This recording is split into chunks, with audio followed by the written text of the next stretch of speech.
Soy un creyente en el Evangelio de Cristo, el Evangelio de la gracia de Dios, es decir, creo que Cristo, el Hijo de Dios, vino a este mundo a encarnar como hombre en la persona de Jesús de Nazaret y murió en la cruz por nuestros pecados, para que nuestros pecados fueran perdonados. Eh, Fue sepultado, obviamente murió primero, fue sepultado y fue resucitado al tercer día. Y creo que el creer en ese Evangelio de la Gracia en este tiempo de la historia es la única manera a través de la cual nosotros podemos ser salvos, es decir, tener una eternidad con Dios, o junto con Dios, ¿no? Lo cual es contrario a pasar una eternidad alejados de Dios en un lugar conocido como el infierno. Y en estos días estuve escuchando un mensaje por parte de un predicador cristiano, el cual hablaba sobre básicamente el por qué creyentes en el Evangelio de Cristo experimentan sufrimiento. Y este predicador decía que la razón por la cual los creyentes en el Evangelio de Cristo o en el Evangelio de la gracia de Dios experimentan sufrimiento porque Dios permite ese sufrimiento con un propósito, y el propósito es que este creyente sea una mejor, un mejor creyente, ¿no? Pero entonces cuando este predicador daba este mensaje, yo me imaginaba, ¿no? Yo personalmente diciéndole, por ejemplo, a un creyente que ha sido víctima de violación, o a un creyente que ha tenido que sufrir la pérdida, por ejemplo, de un hijo que se murió cuando todavía era un infante, ¿no? Cosas fuertes, absurdas, eh, traumáticas, ¿no? Tragedias, básicamente, eh, que pasan desafortunadamente todos los días en este mundo y que también le pasan a los creyentes en el Evangelio de Cristo, porque ser creyente en el Evangelio de la gracia de Dios no significa tener una protección, ¿no? O un seguro de vida contra estas desgracias, para nada. Pero entonces yo me imaginaba, ¿no? A un creyente que pasara por esa experiencia de sufrimiento diciéndole, no, mira, la razón por la cual tú fuiste violada o violado es porque Dios tiene un propósito con esa violación, y es que seas un mejor creyente. O no, mira, la razón por la cual tu hijo se murió antes que tú, siendo un infante aún, es porque Dios lo permitió para que tú fueras un mejor creyente.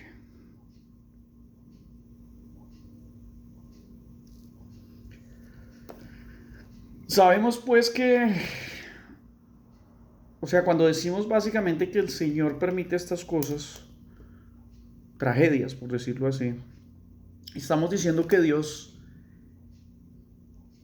tuvo la posibilidad de evitar que esas cosas pasaran, pero por X o Y razón decidió simplemente dar un paso atrás y no intervenir y dejarla pasar. Es decir, de alguna forma estamos involucrando y responsabilizando a Dios de que esta tragedia haya sucedido. La pregunta es, si eso es así, entonces ¿por qué Dios interviene en algunos casos para evitar que creyentes experimenten un sufrimiento?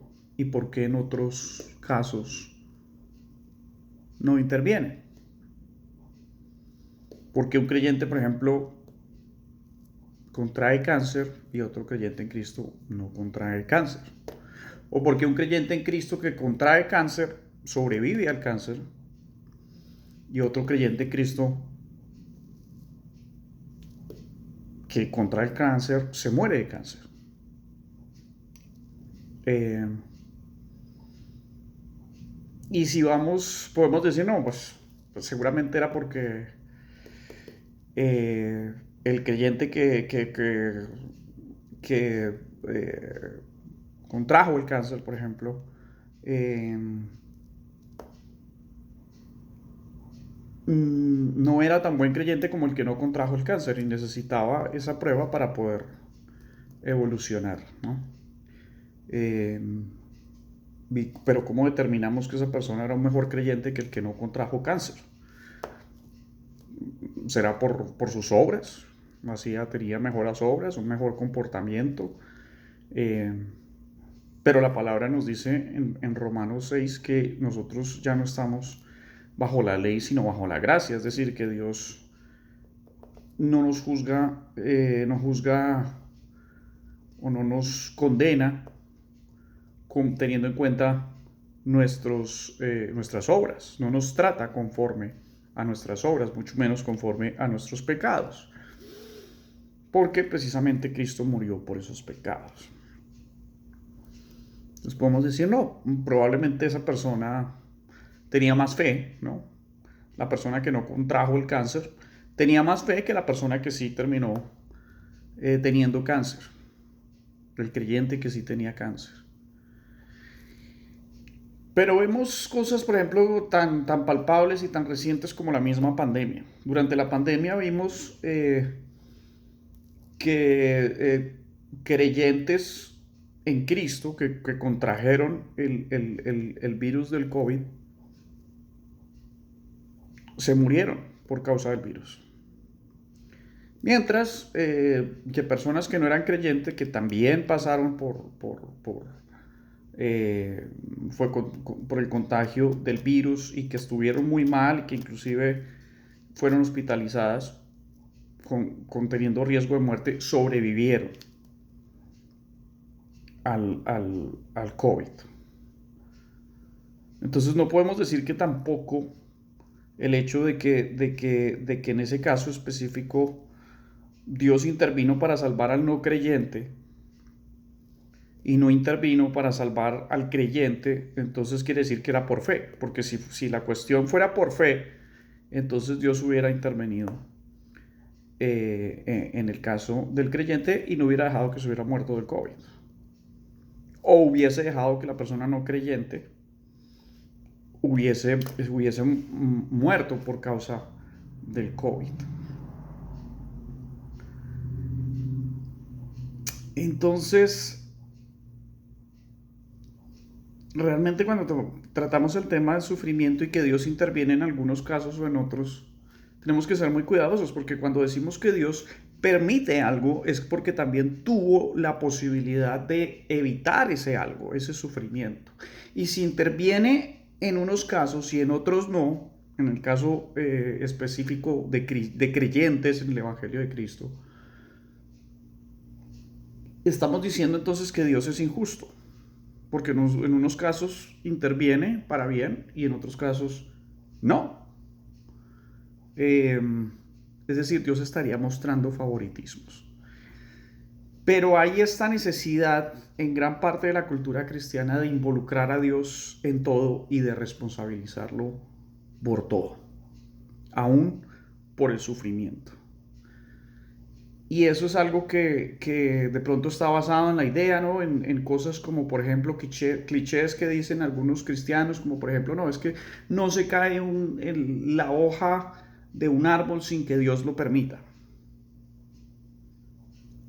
Esta es la hora, después de 10 años, de más de 10 años de creyente, que no he encontrado ese versículo en la palabra de Dios. No existe tal versículo. Lo más cercano es que Dios dice que no se cae un pelo de nuestra cabeza sin que Él lo sepa. La palabra no dice que Él lo permitió o que Él estuvo involucrado de alguna manera en que se nos caigan los pelos de la cabeza. Simplemente dice que Él se da cuenta, que no lo toma por sorpresa, que Él lo conoce.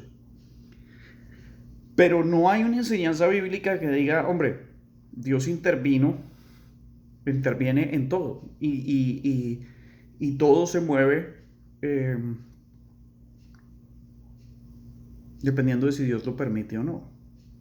Especialmente cuando se trata del sufrimiento, porque hay esta necesidad de darle explicación al sufrimiento en la vida del creyente, cada vez que el creyente experimenta sufrimiento. Pero la explicación para que haya sufrimiento en la tierra no tiene que ver con que Dios intervenga o no intervenga. Tiene que ver con circunstancias fundamentadas en la palabra de Dios. La primera es que, como lo dice la palabra, Satanás es el rey de este mundo. El reino de Dios no ha llegado a la tierra. Hay mucha gente que cree que está construyendo el reino de Dios en la tierra hoy en día. Nadie está construyendo el reino de Dios en la tierra. El reino de Dios no ha llegado. El reino de Dios solamente puede ser instaurado por el Señor Jesucristo cuando Él venga en su regreso, en la segunda venida. Entonces, Satanás es el que reina en este mundo. La otra cosa es que vivimos en un mundo caído donde el pecado abunda. Y esa es la razón por la cual cosas malas le suceden a gente buena, cosas malas le suceden a creyentes, cosas malas le suceden a algunos creyentes, esas mismas cosas malas no le suceden a otros creyentes, cosas buenas le suceden a gente mala, gente que no es creyente.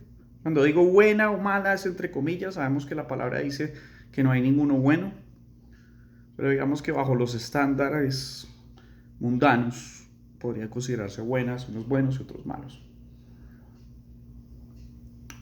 Alguien me podrá decir, bueno, Carlos, pero es que la palabra dice, por ejemplo, en Romanos 8:28, de que todas las cosas trabajan para el bien de quienes aman a Dios, los que han sido llamados conforme con su propósito. Digo, estupendo, eso es bíblico, pero es que el versículo dice que todas las cosas trabajan para el bien de quienes aman a Dios. No dice que Dios trabaja o manipula todas las cosas o las circunstancias de nuestra vida para nuestro bien.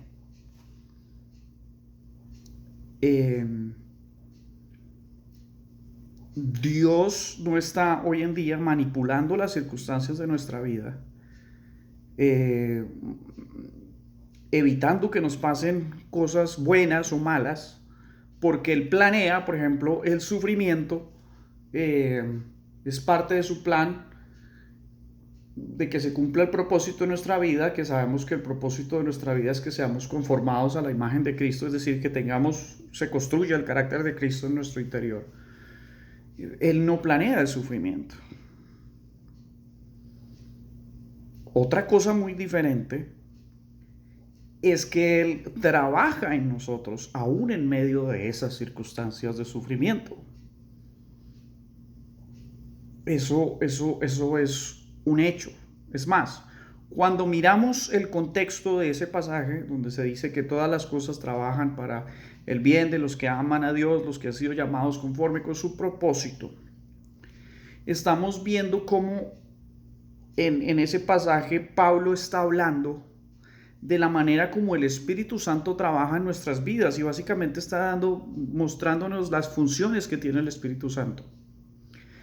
Y inmediatamente antes de hacer esta afirmación de que todas las cosas trabajan para los que aman a Dios, está diciendo que nosotros no sabemos qué pedir, no sabemos cómo orar, pero que el Espíritu Santo intercede por nosotros conforme a la voluntad de Dios, por medio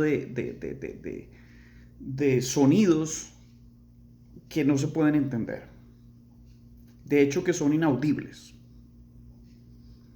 Y esa es la razón.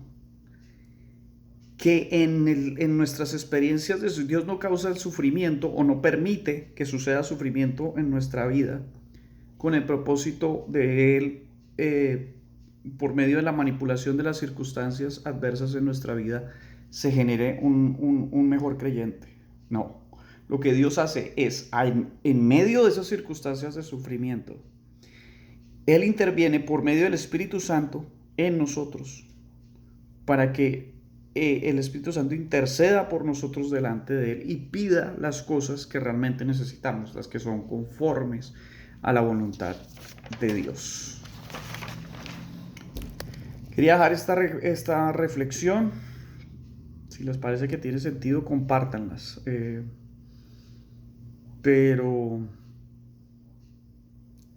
por favor dejemos de querer involucrar a Dios en todo lo que nos sucede, especialmente en lo malo.